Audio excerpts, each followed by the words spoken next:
Hello everybody and welcome to Artifact Highlight.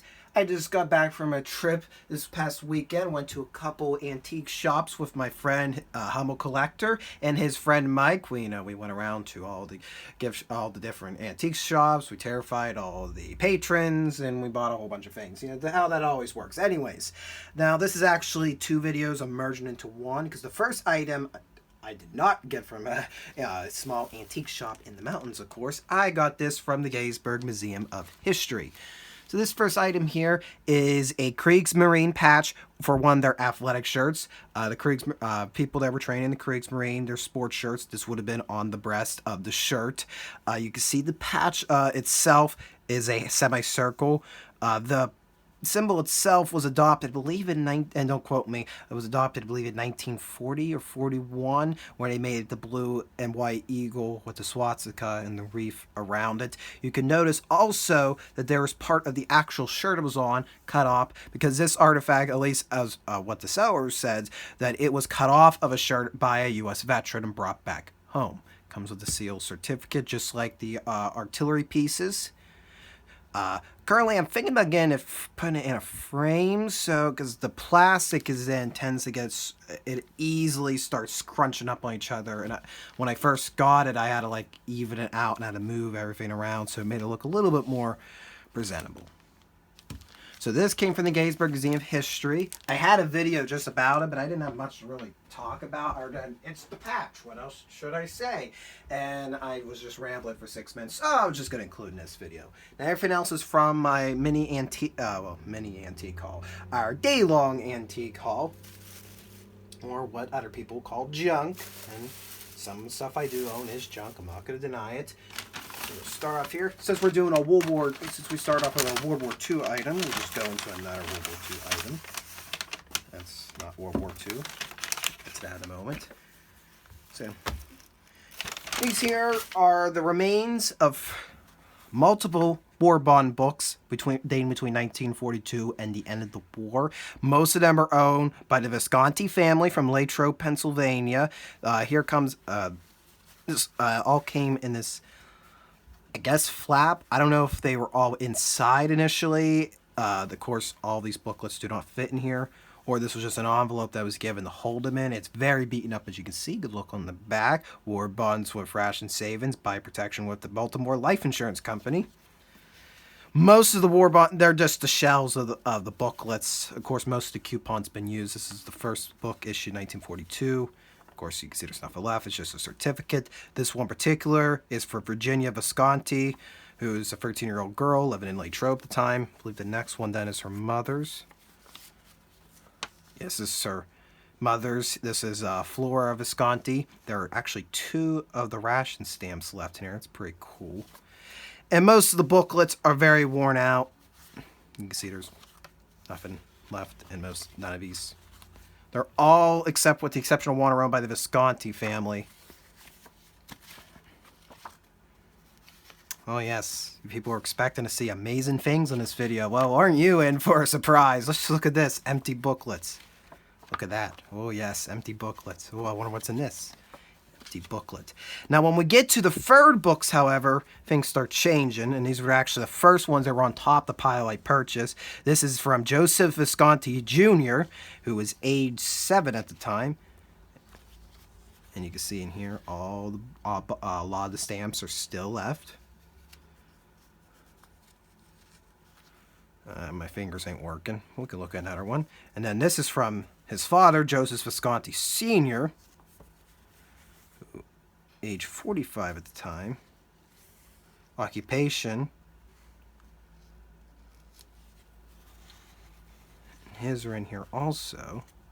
If my fingers will work, I'm trying to be careful not to rip these off because they're very frailly held in place. And then the last one is a little bit interesting because it comes from Evelyn Conde from Youngwood, Pennsylvania, which is a little bit farther from Latrobe. This one is also actually in the worst shape. It's folded down the middle, but also comes with stamps. So my opinion is that whoever this was were friends of the Visconti family, and she gave it to the Viscontis as a memento stuff because hers was not fully used, and all the Viscontis are used up. So war bond books are starting to become a little bit harder and harder to find nowadays. I mean, pretty much when the war was over, they dumped these, so whatever was left, the only people that kept them were crazy people like us today. That, you know, we don't hoard things, we preserve them. It's totally different. Totally not just save an entire pile of Game Informer books over there just for 30 years later just to get rid of. Totally, that's a totally different thing, not hoarding. Now you might have saw something go flying earlier, and that's these set of miniature postcards of the Pennsylvania Turnpike. Now, I believe I paid way too much for these. I was trying to look online. I was under the impression that maybe these were given out at a one of the travel plazas along the Turnpike, as these are all dated from the 40s and the 50s. There's no mention. They're talking about the original 7 tunnels, so this is before the realignment. For those that aren't to know, that in the 1960s and the 70s, the Pennsylvania Turnpike abandoned 3 of their original 7 tunnels to make it easier, and they 4-laned everything. There's no mention of that happening, so I was under the impression these were older. However, I got online, I found they are selling miniature cans of these. So I don't know if these are originals given at a travel plaza, or these were just the reprints. I have a feeling they paid way too much for these, but they'll be cool. They'll go on my little stand with some of my travel memorabilia regardless. They're very easy to set up. I grabbed this along with it. I don't think it goes with it, but I need something to hold it. So those are those. Before we move on to the next antique store, I've been saying that a lot. This is the last item from the first store. This is a socket bayonet that would have been used for... now it won't... Zoom, there we go. Zoom in, focus, do something, camera. What do we pay technology for today? Anyways. Alright, so this is from the first antique store I stopped at. It is a socket spike bayonet. It is for a number 4 Lee-Enfield rifle, which was the standard standard rifle for the British Army during World War II. And the cool thing about this, they have a whole. My friend told Humble Collector told me that there's a whole. They used to have a huge pile of these at the store. There's only a few left, so whoever purchased them must have purchased them at the end of the war, or somebody was just trying to get rid of them out after. You might kind of notice as I'm pulling it out, this is still in grease inside the holster. There's the actual bayonet. So these are new old stock left over from the war. And I've always wanted to have at least one bayonet from one time period for my collection, so I have it.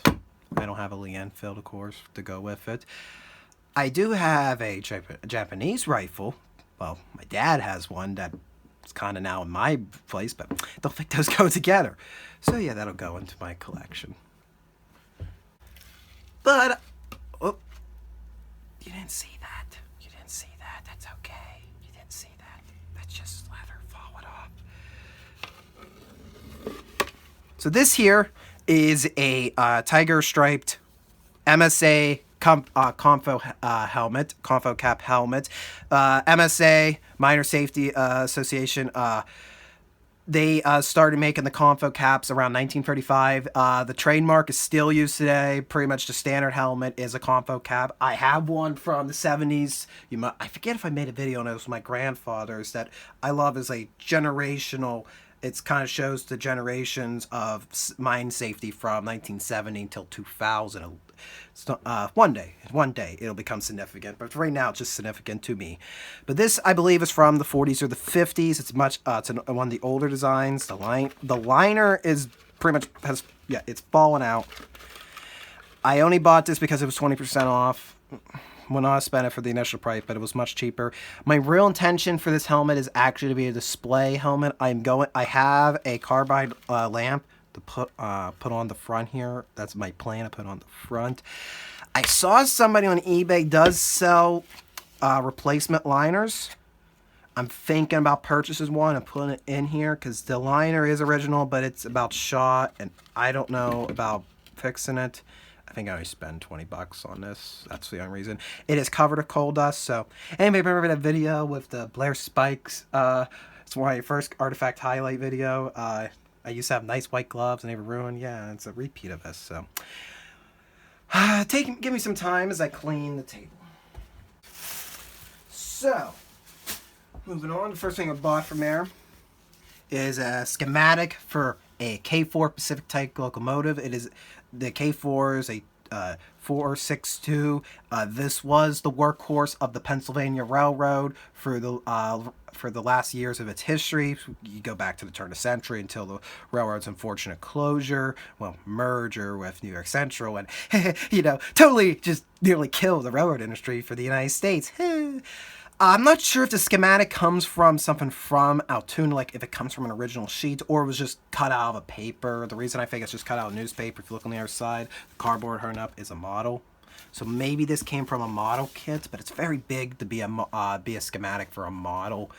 What's cool, what I like about it, not only do you see the interior of the locomotive, not only do you see the outline locomotive, but then they actually draw over the streamlined cover that they put on in the 40s and 50s when they were trying to compete with diesel. They were trying to make locomotives look modernized, and of course it never really worked out. So it kind of shows the evolution of the K4. I forget, there were hundreds of these made in Altoona for decades. Sadly, there's only, I think, 2 or 3 of the K4s still in existence today. And one you can actually check out. If you want to check out our sister channel, Laura Highlands Railfan Films, we took a visit to the Altoona Railroaders Memorial Museum, where they have one of the surviving K4s. Currently is in a state of repair, and the whole thing kind of in parts in the roundhouse, but you could check that video out to see what an actual K4 looks like. There was no tag on this. The stuff where I bought this from, they were very highly pricey items. There was no tag, so I was able to get this relatively cheap. And the final item business, probably the most interesting, I think, that I got, is this item right here. This here is a ledger for either a store, club. I'm leaning to a store. The problem is there is no real markings, nothing to say where it came from, who owned this ledger. However, there are series upon series of names. They go alphabetical initially, then in the back they just go all over the place. Oh, there's the missing cues. It's in pretty good condition. Some it's in disrepair. The ledger dates to 1931, 1932. Those are the 2 years I found. It might have been written older. It might have been written later. I believe, my personal belief is from where I purchased it and from what all the names and the street address I'm seeing, that this is for a store near Johnstown, Pennsylvania. And if you know me and my videos, I love collecting anything from Johnstown, Pennsylvania. I'm going to try to get to one of the pages with all the names. There we go. So this is where it gets a little bit interesting. I thought this is a store ledger, but here you have a list of officers and members. November 7th, 1931. So this is clearly for a meeting that occurred. Then they have over here list of members and on December 27th, 1931. Weird that they're going right to left, but anyway. Oh, go right to left. But anyways, the Joe Canning tickets. D.L. Boyle, I looked in the back, his name's there again. Daniel Boyle is the president from Moxham. If this sounds familiar to anybody, please let me know. I found pretty much everybody, it seems like everybody's name here is a who's who of who's living around Johnstown, Pennsylvania, or it could be from Somerset, Pennsylvania. It's somewhere from that area. So if any of these names look familiar, leave a comment below saying what you think this might be. It'd be very cool if this was like Gloucester. This would be one of the little Gloucester stores register ledgers. That would be amazing. But I highly doubt, because I have seen Gloucester's mentioned in here. People working in Gloucester's in the ledger, but I don't think it's actually from Gloucester's. And the very last page gives us a list. President, first, second, third, treasurer, solicitor, secretary, assistant.